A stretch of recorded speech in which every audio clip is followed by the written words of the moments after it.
Hello student, देखिए हम लोग जो रिएक्शन पढ़ने जा रहे हैं उस रिएक्शन का नाम है एफएसआर रिएक्शन, जिसको हम बोलते हैं फ्री रेडिकल सब्स्टिट्यूशन रिएक्शन। अच्छा, ये अगर रिएक्शन की बात करें तो ये रिएक्शन एल्केन के साथ होती है। मतलब ये है कि अगर एल्केन प्रेजेंट है तो ये रिएक्शन होगी, और अगर एल्केन नहीं है तो एफएसआर रिएक्शन नहीं होगा। तो ये छोटा टॉपिक है, बहुत लंबा टॉपिक नहीं है, लेकिन हाँ आप देखेंगे कि जैसे इस टॉपिक को मतलब शुरू करेंगे तो इसमें बहुत ज्यादा रिएक्शंस नहीं और बहुत ज्यादा कॉम्प्लिकेटेड हिस्सा नहीं होता है। ठीक है, सिंपल हिस्सा है। आसानी से और धीरे धीरे समझते हुए अगर हम चलेंगे तो हम इस रिएक्शन को कवर कर पाएंगे। और इतना ध्यान रखिएगा, रिएक्शन चाहे कोई भी आए आपसे हो जाएगा। ठीक है, बस ये रहेगा। ऑर्गेनिक केमिस्ट्री में हम पूरा का पूरा एनसीईआरटी का क्वेश्चन सॉल्व करा देंगे आपको ये लास्ट टाइम में। ठीक है, और कोशिश करेंगे कि बीच में भी आपके कुछ क्वेश्चंस उठा सकें, अगर पॉसिबल होगा तो हम उठा लेंगे। ठीक है, चलिए हम बात करते हैं एफएसआर रिएक्शन की। तो हम लोग एफएसआर रिएक्शन को बोलते हैं free radical substitution reaction. Reaction का नाम है एफएसआर, जिसको हम बोलते हैं फ्री रेडिकल सब्स्टिट्यूशन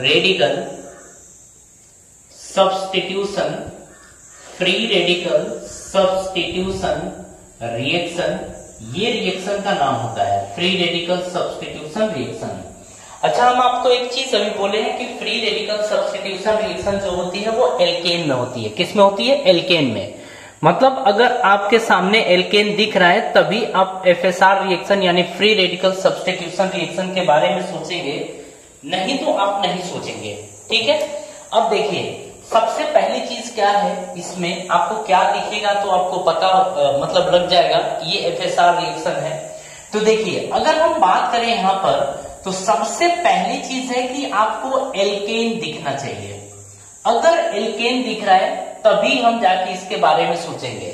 लेकिन अगर एल्केन के साथ में अगर हम रिएजेंट की बात करें कि अगर रिएजेंट जो लिखने जा रहे हैं, जैसे अगर आपके सामने तीर के ऊपर दिखता है जैसे X2 या फिर X2 दिखेगा, साथ में आपका सनलाइट दिखेगा या फिर हीट दिखेगा, अगर ये चीजें दिखती हैं तभी आप एफएसआर रिएक्शन के बारे में सोचेंगे, अदरवाइज आप नहीं सोचेंगे।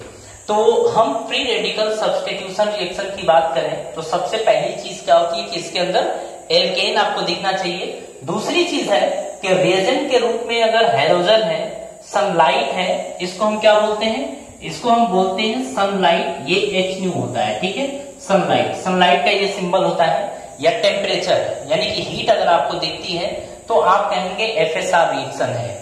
और वहीं पर अगर मान लीजिए कि रिएजेंट आपको दे रखा है, रिएजेंट के रूप में अगर आपको तीर के ऊपर दिखता है X2 और AlCl3 दिखता है, यानी कि अगर हम बात करें कोई भी अगर आपको लुईस एसिड दिखता है तो ये रिएक्शन एफएसआर नहीं होगी, फिर ये रिएक्शन हो जाएगी ESR। कौन सी रिएक्शन होगी? ESR रिएक्शन होगी। लेकिन उस टाइम अगर हम रिएक्टेंट के बारे में बात करें तो एल्केन नहीं रहेगा, फिर वो बेंजीन रिंग होगी। बात समझ में आ रही है? तो डिपेंडेंसी किसी भी रिएक्शन की जो होती है ना, वो इसके ऊपर भी होती है और इसके ऊपर। लेकिन हम लोग जो जिसको सबसे ज्यादा प्रायोरिटी अपन देने वाले हैं वो देने वाले हैं रिएजेंट को। अगर रिएजेंट ये दिखता है तो एफएसआर रिएक्शन होगा, अगर ये दिखता है तो हम ESR रिएक्शन बोलेंगे। कहानी को समझ में आ रही है? तो सबसे पहली चीज क्या है, आपको क्या ध्यान रखनी है कि अगर हम एफएसआर रिएक्शन की बात करें तो रिएजेंट के रूप में आपको ये दिखेगा। ठीक है, अब यहां पर देखिए जैसे अगर हम लोग बात करें कि इसमें बनता क्या है, तो इसमें बनता है आपका फ्री रेडिकल। जैसे रिएक्शन का नाम ही है फ्री रेडिकल सब्स्टिट्यूशन रिएक्शन, तो इसके अंदर अगर इंटरमीडिएट के रूप में बात करें तो फ्री रेडिकल बनता है। ठीक, और इसके अंदर देखिए हम कहेंगे कि फ्री रेडिकल आपका जितना ज्यादा स्टेबल होगा, जितना ज्यादा स्टेबल फ्री रेडिकल बनेगा, उसकी रिएक्टिविटी और उसकी स्टेबिलिटी उतनी ही ज्यादा होगी।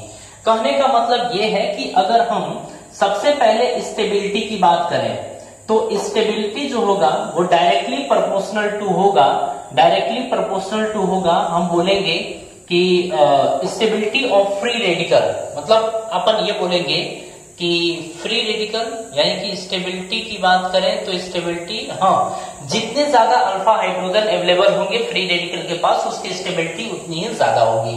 यानी हम बात करेंगे number of alpha hydrogen, number of alpha hydrogen, या फिर इसी में देखेंगे हम रज्जों को, ठीक है। हम कहेंगे स्टेबिलिटी उसकी ज्यादा होगी जिस फ्री रेडिकल के पास नंबर ऑफ अल्फा हाइड्रोजन ज्यादा होंगे और रेजोनेंस ज्यादा होगा, ठीक है।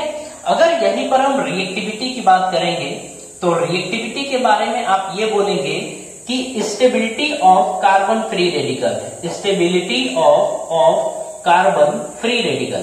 कहने का मतलब है कि जितना ज्यादा स्टेबल फ्री रेडिकल बनेगा आपकी रिएक्टिविटी उतनी ही ज्यादा होगी। देखिए चीजों को लेके आपको कंफ्यूज नहीं होना है, ठीक है।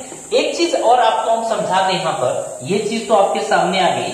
अगर बॉन्ड डिसोसिएशन एनर्जी की बात करें कि बॉन्ड ब्रेक करने में दी जाने वाली एनर्जी के बारे में बात करें, ठीक है, तो यहां पर आपको एक बात याद रखनी है कि जो बीडीई होगा बॉन्ड डिसोसिएशन एनर्जी, वो डायरेक्टली प्रोपोर्शनल टू होगा 1 अपॉन स्टेबिलिटी ऑफ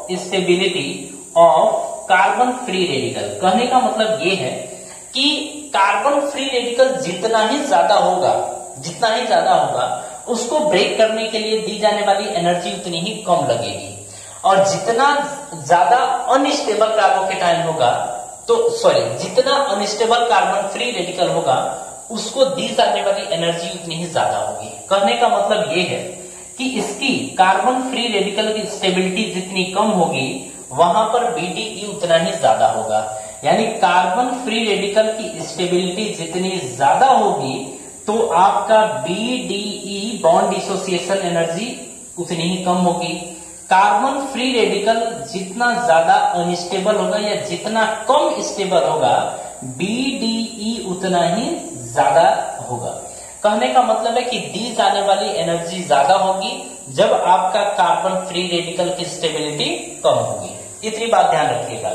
यहां पर इस चीज को भी आपको ध्यान रखना है। ये छोटी छोटी बातें हैं जिनको हमें ध्यान रखने की जरूरत पड़ती है। सबसे पहली चीज हम इसमें क्या सीखे हैं कि एफएसआर रिएक्शन एल्केन के अंदर होता है। किसके अंदर? एल्केन के अंदर होता है। ये चीज समझ गए। रिएजेंट के रूप में आपको ये दिखेगा। अच्छा, अगर हम एल्केन की बात करें तो एल्केन के अंदर केवल और केवल सिग्मा बॉन्ड होते हैं। कौन से बॉन्ड होते हैं? Sigma bond. और आपको ये बात ध्यान देनी होगी कि सिग्मा बॉन्ड जो होता है वो एक स्ट्रॉन्ग बॉन्ड होता है। कैसा बॉन्ड होता है? स्ट्रॉन्ग बॉन्ड होता है। इसको ब्रेक करने के लिए ज्यादा से ज्यादा एनर्जी हमें प्रोवाइड करने की जरूरत पड़ती है। मतलब यहाँ पर आप देखेंगे रिएक्टिविटी के हिसाब से आपको हीट भी प्रोवाइड करने की जरूरत पड़ेगी। रिएक्टिविटी के हिसाब से आपको हीट के साथ साथ अगर जरूरत पड़ती है तो हमें कैटेलिस्ट भी प्रोवाइड करना पड़ सकता है। अभी देखिए ये छोटी छोटी चीजें हैं जो अभी आपको समझा रहे हैं। अब हम आपको ये बताएंगे कि कार्बन फ्री रेडिकल की स्टेबिलिटी चेक कैसे करते हैं। हालांकि हम पीछे देख चुके हैं, लेकिन एक छोटा सा एग्जांपल लेते हैं, फिर रिएक्शन के ऊपर आते हैं। फिर रिएक्शन के ऊपर हम लोग आएंगे। अब यहां पर देखिए, जैसे अगर हम लोग बात करें कि CH3H है, अगर आपके सामने और दे दिया गया है CH2 double bond CH single bond CH2H, आपको ये दे दिया गया है। आपके सामने ये दे दिया गया है कि एक बेंजीन रिंग है और इससे कौन जुड़ा हुआ है? हाइड्रोजन जुड़ा हुआ है। इसको आप A मान लीजिए, इसको B मान लीजिए, इसको C मान लीजिए। हम इसमें ये देखना चाहते हैं कि किसकी, इन तीनों में रिएक्टिविटी और स्टेबिलिटी ऑर्डर चेक करना चाहते हैं। एक चीज आपके खोपड़ी में, मतलब कुल मिला के हमेशा ध्यान रखनी चाहिए। एक बात आपको ध्यान रखनी है। कौन सी बात ध्यान रखनी है? कि अगर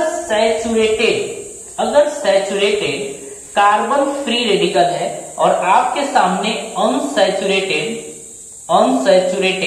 कार्बन फ्री रेडिकल दिखता है, अगर ये दो चीजें आपको दिखती हैं तो आप कहेंगे कि जो सैचुरेटेड कार्बन फ्री रेडिकल होता है ना, इसकी स्टेबिलिटी ज्यादा होती है as compare to unsaturated carbon free radical. अच्छा, सैचुरेटेड में क्या होता है? एल्केन होता है। सैचुरेटेड में एल्केन होता है और अनसैचुरेटेड में या तो आपके पास एल्कीन होगा या तो आपके पास एल्काइन होगा। तो एल्कीन या एल्काइन ये चीजें होंगी। बात समझ में आ रही है? अब ये आपको ध्यान रखना है, इसे कॉपी पे लिख लीजिएगा कि अगर सैचुरेटेड कार्बन फ्री रेडिकल है और अनसैचुरेटेड कार्बन फ्री रेडिकल है, तो सैचुरेटेड कार्बन फ्री रेडिकल ज्यादा स्टेबल होगा किससे? अनसैचुरेटेड कार्बन फ्री रेडिकल से। बात समझ रही है? अभी हम इस चीज को समझा रहे हैं। अब एक काम करिए, आपको इतना पता है कि इसके अंदर फ्री रेडिकल इंटरमीडिएट के रूप में फ्री रेडिकल फॉर्म होने वाला है, ठीक है। फिर उसकी स्टेबिलिटी अपने को चेक करनी है, रिएक्टिविटी चेक करनी है, ये सारी चीजें चेक करनी है। आइए, अगर मान लीजिए इसकी बात करें तो अगर ये फ्री रेडिकल फॉर्म होता है तो फ्री रेडिकल बनता कैसे? ये अपना इलेक्ट्रॉन ले लेता है, ये अपना इलेक्ट्रॉन ले लेता है। जब इस तरीके से होगा तो ये CH3 रेडिकल बनेगा और ये बनेगा H रेडिकल। बात समझ में आ रही है? चलिए यहां पर बात करें तो हम आपसे बोले हैं कि ये कहां ब्रेक होता है? सिग्मा बॉन्ड में। सिग्मा बॉन्ड में तो सिग्मा बॉन्ड यहां पर ब्रेक होगा, यानी कि एल्केन में होता है तो ये ऐसे और ये ऐसे इस तरीके से। तो यहां पे कार्बन फ्री रेडिकल बनेगा CH2 double bond CH single bond CH2, ये रेडिकल आपका ये बन गया है। बात समझ आ रही है? अगर हम लोग यहां की बात करें तो यहां पे किस तरीके से बनेगा? ये आपका इधर की तरफ, ये आपका इधर की तरफ। तो यहां पर बनेगा जो रिंग आप देख रहे हैं इसमें ये आपका बनेगा फ्री रेडिकल और यहां से हाइड्रोजन बनेगा फ्री रेडिकल।